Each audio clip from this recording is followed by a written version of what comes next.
Anies Baswedan dan Yusuf Kala yang punya utang piutang, tapi mereka yang kurang ajar. Kenapa Jokowi yang disalahin? Jalan tol dibawa-bawa. Apa maksudnya itu? Si Anies kan baru bisa bongkar pasang trotoar. Ngapain dia bawa jalan tol? Mereka yang punya utang piutang, ngapain sih Jokowi yang dibawa-bawa? Itu videonya udah mulai ngaco dia itu. Bicara infrastruktur, tadi sudah disampaikan juga, alhamdulillah kita lihat banyak pembangunan infrastruktur besar di zaman pemerintahan sekarang ini. Kita ambil contoh pembangunan jalan, tadi juga disampaikan pembangunan jalan. Media, ada tim jurnalis dari media Kata Data, ini mengumpulkan datanya. Izinkan saya kutip di sini. Pemerintahan kali ini berhasil membangun jalan tol terpanjang dibandingkan periode-periode sebelumnya. 63% dari seluruh jalan tol berbayar yang ada di Indonesia itu dibangun di era pemerintahan sekarang. Sepanjang 1.569 km dari total 2.499 km. Itu adalah jalan berbayar. Sedangkan jalan yang tak berbayar, yang digunakan oleh semua secara gratis, yang menghubungkan mobilitas penduduk dari sudut-sudut desa ke perkotaan, yang membawa produk-produk pertanian, produk perkebunan, produk perikanan dari sentra-sentra tempat mereka dihasilkan ke wilayah-wilayah pasar, baik jalan nasional, jalan provinsi ataupun jalan kabupaten, terbangun 19.000 km di pemerintahan ini. Kalau coba saya bandingkan dengan pemerintahan 10 tahun yang lalu, di zaman Presiden Pak SBY, jalan tak berbayar yang dibangun adalah sepanjang 144.000 atau 7,5 kali lipat. Bila dibandingkan dengan jalan nasional, di pemerintahan ini membangun jalan nasional sepanjang 590 km. Di era 10 tahun sebelumnya 11.800 km. 20 kali lipat. Kita belum bicara mutu, kita belum bicara standar dan lain-lain. Kita bicara panjangnya. Kedua infrastruktur ini jelas diperlukan sama-sama.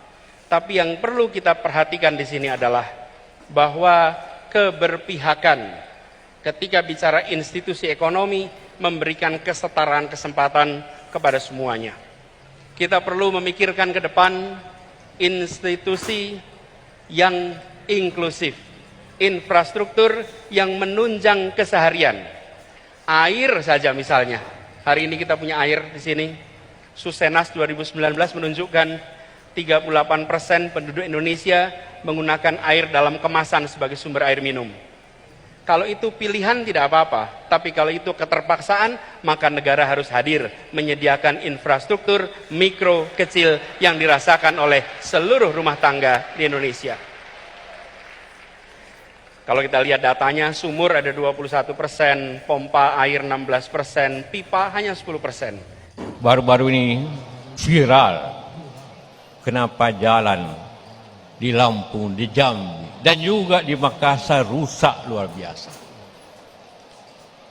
Di dalam pihak kita bangga bahwa pemerintah, juga waktu saya pemerintah, membuat jalan tol 2.600 km. Kita penting, kalau tidak macet untuk Lebaran. Dan lainnya, penting sekali jalan tol.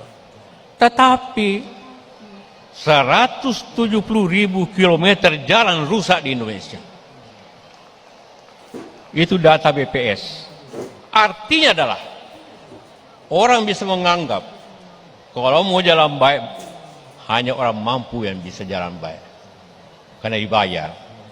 Tapi jalan rakyat yang dijalani tiap hari oleh petani kita, oleh pedagang kecil kita, oleh siapapun, rusak tidak diperbaiki.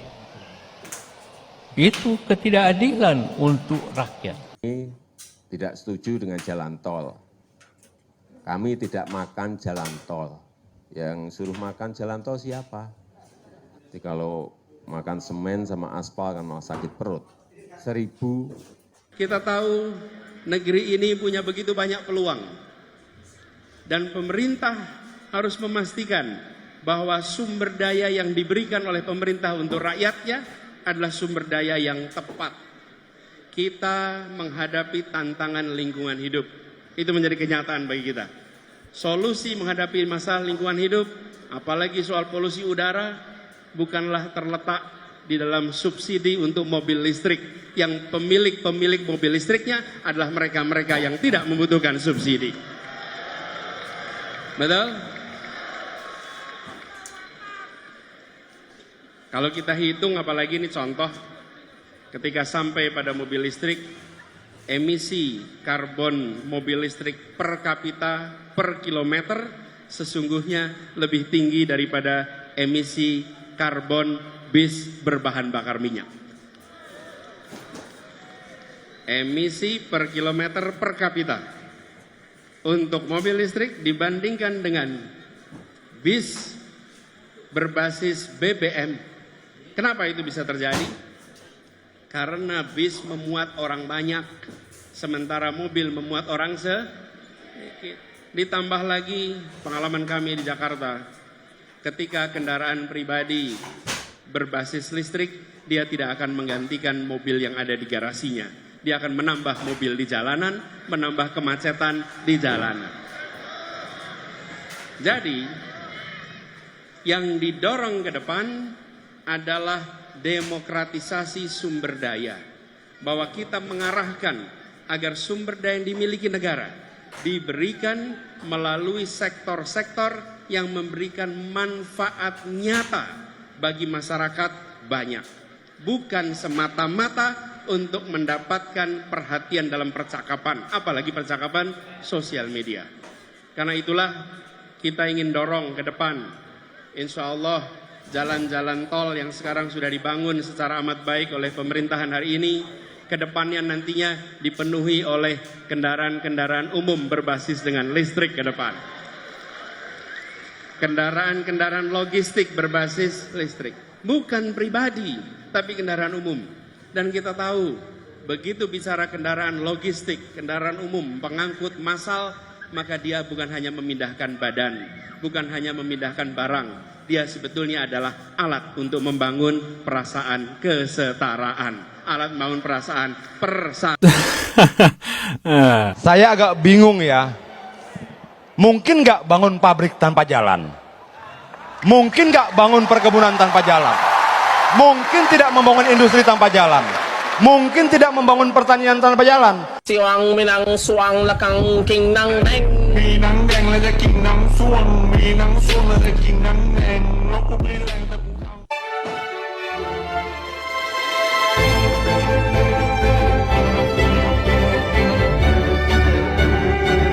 kalau umpamanya ada tol ini lebih senang. Berbeda lah kalau dulu lama, sekarang cepat.